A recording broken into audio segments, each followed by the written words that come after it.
Yeah, good afternoon. Yeah, my name is Abayomi from MFM 97.3 Akpete Ibadan. So yeah, what's your name? Please introduce yourself. Yeah, my name is Raymond Shone, All right. So what department, sir? Department of Music. All right. So I'm going to be asking you a few questions. But first, what kind of instrument do you play? I play the violin.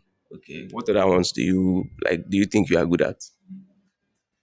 Yeah, it is actually based on segments. So we have African instrument, the African instrumentation part, and the Western. So I just mentioned the Western instrument, violin, but I play other African instruments like talking drum, and I minor on piano. I'm not really good on piano like that, but just violin major. All right. All right. Thank you very much. So we'll go into the question now.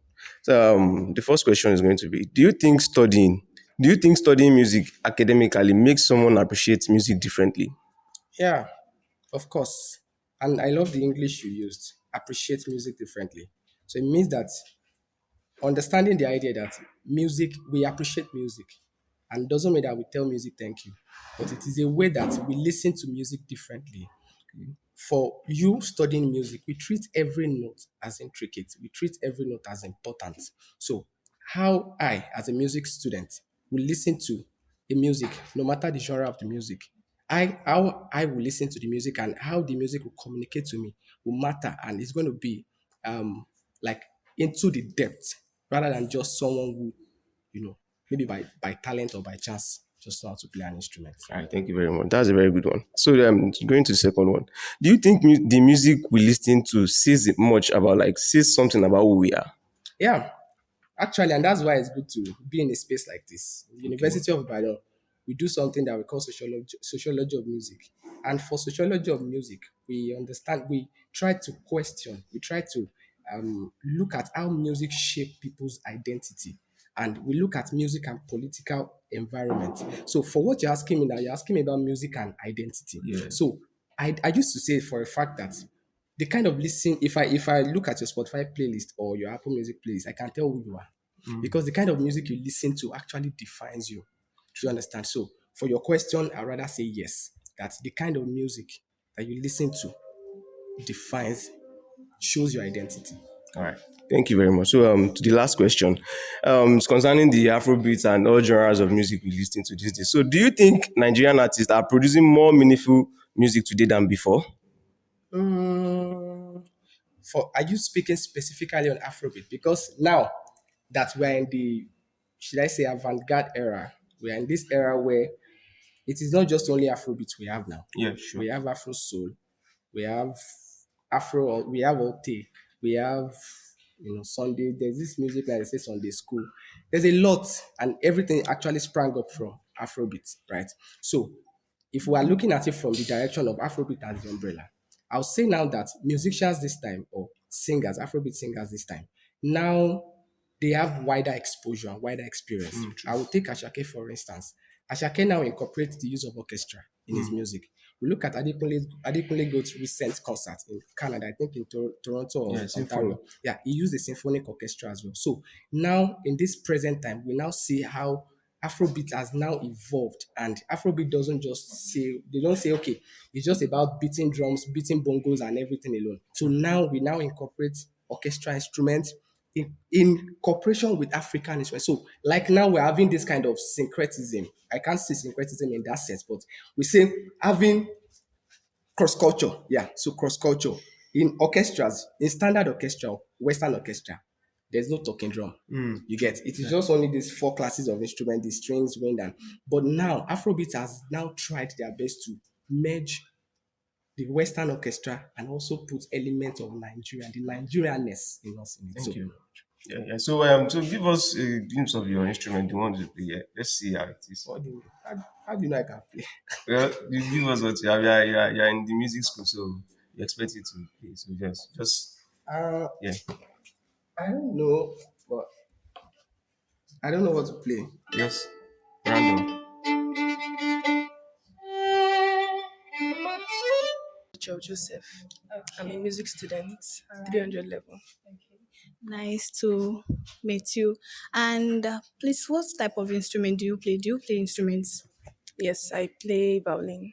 Violin. Yes, that's my major, and my minor is piano. All right. Well, like, do you feel like how is it to you? How is music to you? Is it fun? Is it like life saving? Okay, music is fun. Yes, I can say, and just like the general saying that music is life, right? So yeah, basically, I can actually say that music is fun. Music is life. Music is what keeps us going in one way or the other, right? Yeah. Thank you. And my other question is that do you think studying music make you listen to music in a different way? Yes. Music, studying music makes me to listen to music in a different way in sense that, for example, um, being a music student, we have some courses we take. We have research in music. We have Western music analysis. We have African music analysis.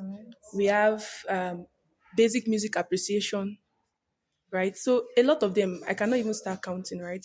So, all of those courses I've engaged myself in and all of that has shaped the way I listen to music. For example, if any artist releases an album, so for me, I'm not trying to just enjoy the song.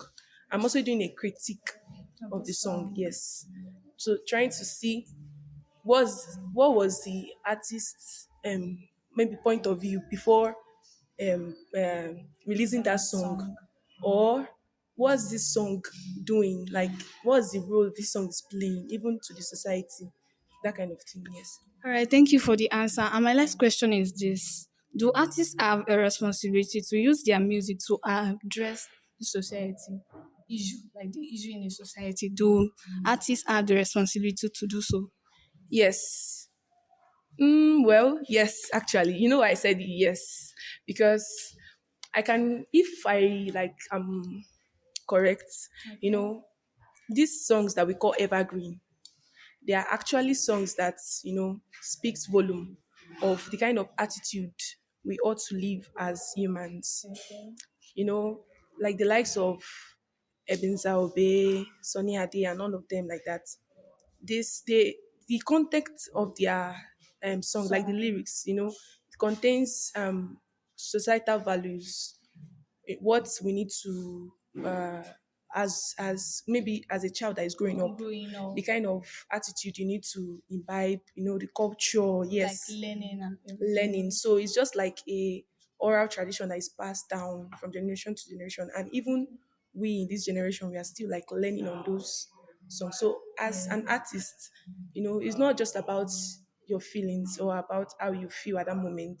So you also need to like talk to the people. Yeah, basically talk to the people, make them see that this life is more than what it is, regardless of their current situation. All right, thank you so much. I just want to ask this: what advice do you have to give people at home that do not listen to music? People said music make when you are sad, when you listen to some music, it's make you more agile, it make you more active and happy. So, what do you think? What advice can you give people out there that don't listen to music as a musician, as an artist? Well, I would recommend that they listen to music. Yeah, actually, see, music is something that you can engage in it and still be doing other things. You can just like play a song in background and be doing stuff. Okay, for me now, if I want to do house chores, like, and I want to be quick with it and all of that, I mean, I must play a particular music, right? So I can even be dancing while walking and all of that. Washing plates, washing Yes. clothes. Thank you so much for your answer. Israel. Okay, so basically, let's talk about music. Let's talk about production. If you want to talk about the early music production, the likes of Ebenezer Obey, the likes of Chief Commander. Now, let's talk about the new age music. Now, the likes of Rexy production of music. Which one will you go for? Which one do you think is actually better in terms of production? Well, obviously the newer ones are better. What making you say that? I mean, it's cleaner. It's the way music was produced then is mostly like analog productions. They started with like tape recordings and all of that. Although there's like a particular ideology that tape recordings actually give like a more cleaner sound and all of that. But eventually, when you like compare both, you feel you just like naturally just hear that this is you know better basically. Okay. Yeah. So if you have to talk about that, a lot of people want to actually venture into the music world, but they are scared of the challenges. They are saying, oh, there are some challenges being a music person. Is there any particular challenge that you being a music person actually, face? There are a few challenges that I could mention, but one of the ones, the many challenges that I would say is, I think is in the when you get to making money, Okay. that's where it gets crazy, because a lot of people feel that music is just like hobby. They don't feel that it's something that should be paid for. And I believe it's because of the particular society that we find ourselves in. Because eventually, if you export this same music, if you take it to other countries, they kind of appreciate it more. But because of the way music grew in Africa, to be precise, the way music came about, it came about as something to foster unity, to just enjoy themselves basically. So most African parents wouldn't allow you to go study music. Yeah, speaking of that music, when we are listening to Afrobeat, listening to pop, when our parents are there, they kind of say, oh, you are listening to a bad song. Do you think a music is bad? Do you think any music is bad? Or do you think it's just the way people view it? Well, I think I can't speak for a lot of people. I can't speak for Okay. people. Yeah. Yeah, but in my own point of view, I mean, music in itself is not bad. You understand? There are styles of music and they can be used appropriately. But what we can, tackle is the text of the music. Okay. Do you understand? Yeah. You know, for example, in recent times, we have like a lot of music that, talks about nudity, and all of those stuff. Are not clean. Yeah, see, naturally, I mean, a sane person should know that this is This not is not good. this is not good. Yeah, Okay. basically. So you made mention of studying music the other time. Now we have people that actually want to, enter university, but they be hearing this information, the misconception that okay, you being a music person is just like I don't have an other option. I should just enter music. Let me just finish school. What will you say, being a music student? What will you say about that? Do you get it because do you feel it's just because there is no other option? You should just enter this place? Music is not second option. I'm sorry. I'm sorry to say. In UI, for example, Yeah. um, you cannot get into music by mistake. Oh. Yeah, you cannot be transferred from another department to music department, because when it comes to studying music, it's a different ball entirely. There are a lot of knowledge they expect you to have, and I promise you, it's not something that you get on the roadside. Do you understand? So, music is never a second option. If you don't want to do music, don't do music. Yeah. Speaking of the roadside, we have a lot of people that are talented in the streets. Yeah. Would you say talent, formal education supersede you having that talent? Well, in a sense, actually, talent actually helps a lot of things. Actually, there are a lot of people that didn't go to music school, and then they are doing well. But eventually, there is um, there is a versatility that you cannot attain without studying music. Without studying For music. example, is very rare for me to find myself in any kind of musical space and I don't have anything to say. I have an input in almost any musical space. Even though I don't do juju, if I meet a juju person, I'll tell him what to do better because I You studied study music. music. That's the difference. The difference is that I can say I have things to say in every space of where music is being done, rather than someone who just picked it up. Usually, anybody that picked music up like outside studying it, they usually pick it up from what they could see around. Okay. Basically, you get, if for example, if they have maybe we have a case where their parents does, let's say, classical music, they Music, will be yeah. boxed In the with family. that classical music because that's what they were Brought up introduced with, to. Do yeah. you understand? But when you come to a music school, you learn to interact with various kinds of music. Okay, Yeah. okay. So, what's your advice for people that actually want to, study music, but because of what people are saying that, oh, it's just like second option? What will you say to them? Don't stress yourself, my G. Come and study music. Music is fun. I mean, who don't want to study music? We played I something the other love it. time I and loved it. you are enjoying it, Yeah, right? yeah. So who wouldn't want to study music? You don't wait. Usually, people always have things to say. Everybody has opinion. Yeah, Okay. but you can't bank on everybody's opinion. You'll be confused in life. Yeah. My name is Oluwafeyi Abiodun Alabi. Okay, what department are you, sir? Yeah, Department of Music, University of Ibadan. All right, sir. I just have a few questions for you, sir. Why do you think old Nigeria songs still resonate with people today? Well, for me, based on my own view, and also based on one of the things I'm working on, I believe that over the time, over the time and over the years, we've been able to use Nigerian music for a lot of things, and it still has impact in people's life. In the sense that, for instance, let me pick folk music, like one of the songs that my group did some times ago is called "Enikeniti Wobanepa Lati Sheranlowo Fun."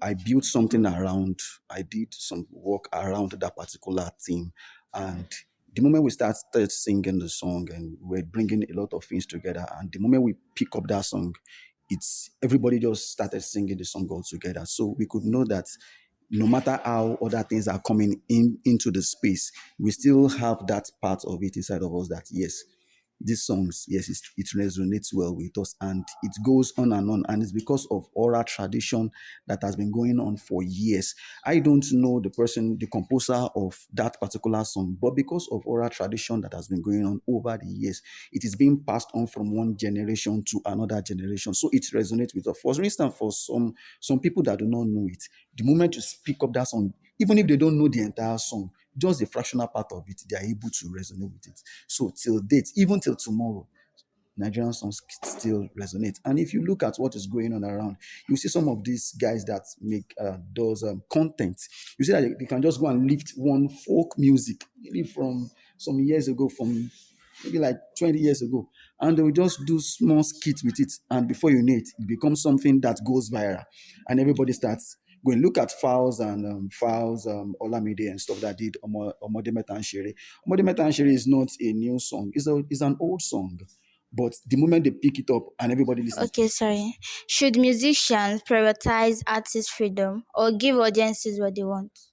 well, I think I'll bring this into the space of a sales rep. You don't only sell the product, you must also think of customers' satisfaction. So if you bring a product and the customer is not satisfied with that product, you won't sell. So it's a two-way thing. You must be able to package your product well such that the customer will be satisfied with that product. In essence, so I'm saying that yes, we can prioritize the musician's freedom, but yes, but yet, freedom has boundary. We don't have total freedom. If you feel that everybody has total freedom, is a lie. There are boundaries. You don't cross the boundary. If you cross the boundary, you get burnt. So irrespective of the freedom you have as a musician, you must also consider your audience. Because if, for instance, you put up a show, let me take, for example, maybe Davido or Ashake that puts up a show, and yes, you are free to do whatever you want to do. But yet, as you are singing or you are performing, the audience do not feel what you are doing. You will see that you won't, even you yourself, you won't get it. So irrespective of the freedom you have, you must still also put into consideration your audience. That's why I said no matter the product you want to sell, customer satisfaction is also as important. All right, so thank you, sir. The last question, sir. Can someone be a great musician without formal musical education? Well, for me, based on what we've learned in school, well, okay, let me put it this way. Many of us are from the street. Many of us are from a particular space. But there is this curiosity inside of us. You can continue to do your street music, but you will get to a particular space that you will not be able to enter. So you will now realize that the need for you to acquire formal knowledge is also important. I'm not saying that if you don't uh, get formal knowledge in music, I'm not saying that you can't be great. You will definitely be great. But remember, someone like Davido is very good. But I don't know the history. But he went back to get formal knowledge. He finished from Babcock. Look at someone like Pato Rankin. Pato Rankin is not just a street guy. He also got formal knowledge on music. So you could see that when you can do something like a street person, but the moment you get formal knowledge, you will be able to shape your music better. That's number one.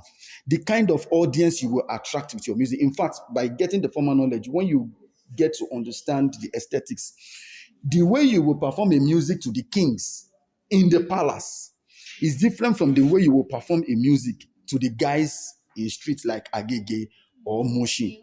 You cannot bring the music of Moshi and come and play it in the palace. So with formal education, you'll be able to understand the terrain, the aesthetics that is involved, the artistic that is involved in you being able to perform that music. So you can become great even if you don't get formal knowledge. But for me, I will advise that if you can just add formal knowledge to it, you will see that it will shape you. That's number one. There are some spaces that you will it will just open for you just because of the formal knowledge that you gain in music.